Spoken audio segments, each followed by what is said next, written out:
Hi అండి, నమస్తే. Welcome to Ammu Kittu's world. ఈరోజు వీడియోలో చెన్నై హోటల్ స్టైల్లో బీన్స్ క్యారెట్ ఫ్రై ఎలా చేస్తారో అదే ప్రాసెస్లో ఈ రెసిపీని చూపించబోతున్నానండి. మీరు ఒకసారి ఈ ప్రాసెస్లో ట్రై చేస్తే తప్పకుండా అదే టేస్ట్ ఫీల్ అవుతారండి.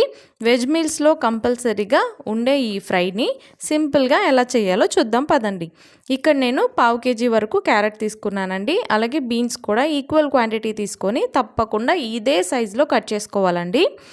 అలాగే ఒక 50 గ్రాముల వరకు పెసరపప్పు ఇలాగ నీళ్లు పోసి నానబెట్టుకోవాలండి. ఒక సగం కోకోనట్ని ఇలాగ తురిమి పెట్టుకోవాలి. 2 పెద్ద ఉల్లిపాయలు అలాగే 3 పచ్చిమిరపకాయలని కట్ చేసి పక్కన పెట్టుకోవాలి.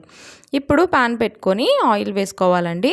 ఒక 5 స్పూన్స్ వరకు ఆయిల్ వేసుకున్నాక ఇందులో తాలింపు దినుసులు వేసుకోవాలి. అలాగే కరివేపాకు వేసుకొని ఇదంతా వేగిన తర్వాత ఇందులో పచ్చిమిర్చీలను వేసుకోవాలండి. అలాగే తరిగి పెట్టుకున్న ఈ ఉల్లిపాయ ముక్కలను కూడా వేసుకోవాలండి.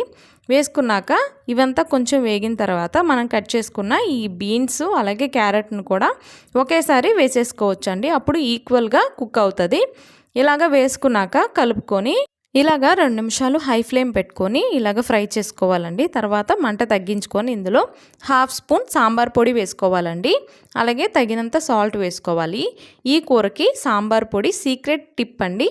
ఇది వేయడం వల్లే హోటల్ స్టైల్లో అంత టేస్టీగా అలాగే ఆరోమేటిక్గా ఉంటుంది. వేసుకొని మూత పెట్టుకొని మగ్గించుకోవాలి.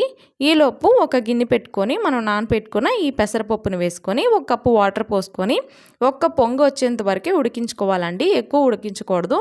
ఇలాగా ఉడికించుకున్నాక తీసి పక్కన పెట్టుకోవాలండి. ఇప్పుడు ఒక 5 నిమిషాలు అయిన తర్వాత ఇదంతా కూడా మగ్గిపోతుందండి. ఇప్పుడు ఇందులో ఈ పెసరపప్పుని వేసుకోవాలి. పెసరపప్పుని ఎక్కువ ఉడికించకూడదండి, అలా ఉడికిస్తే ముద్దయిపోతుంది. ఇప్పుడు వీటితో పాటు ఈ పెసరపప్పు కూడా ఉడుకుతుంది కదా, అందుకే ఒక పొంగు వచ్చంగానే తీసేయాలండి. ఇలాగ పెసరపప్పు వేసుకొని ఇదంతా కూడా కలుపుకొని మూత పెట్టి మగ్గించుకోవాలండి. మళ్ళీ ఒక 5 నిమిషాలు సిమ్లో పెట్టుకొని మగ్గించుకోవాలి. మగ్గించుకున్న తర్వాత ఇందులోనే ధనియాల పొడి 1 స్పూన్ వేసుకోవాలండి. అలాగే జీలకర్ర పొడి 1/2 స్పూన్ వేసుకోవాలి. తగినంత కారం కూడా వేసుకోవాలండి. ఇక్కడ నేను 3 స్పూన్స్ వరకు కారం వేసుకున్నాను. వేసుకొని ఇదంతా కూడా బాగా సాట్ చేసుకోవాలండి. ఇలాగ పచ్చివాసన అంతా పోయే వరకు ఒక 5 నిమిషాలు మీడియం ఫ్లేమ్లో మూత పెట్టి మగ్గించుకోవాలండి.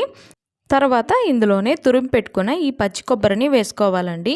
ఈ ఫ్రైకి ఈ పచ్చి కొబ్బరి చాలా ఇంపార్టెంట్ అండి. హోటల్ స్టైల్లో రావాలంటే తప్పకుండా సాంబార్ పొడి అలాగే ఈ పచ్చి కొబ్బరి వేసుకోవాలి. పచ్చి కొబ్బరి వేసాక ఒక 2 నిమిషాలు ఉంచాక కొంచెం కొత్తిమీర యాడ్ చేసుకొని ఇంకా స్టవ్ ఆపేసుకోవడమేనండి. అంతేనండి.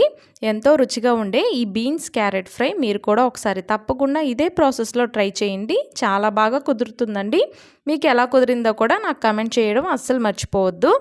అలాగే ఈ వీడియో కనుక మీకు నచ్చినట్లయితే ప్లీజ్ లైక్ చేయండి, షేర్ చేయండి. అలాగే ఛానల్ని సబ్స్క్రైబ్ చేసుకోవడం మాత్రం మర్చిపోకండి. Thanks for watching.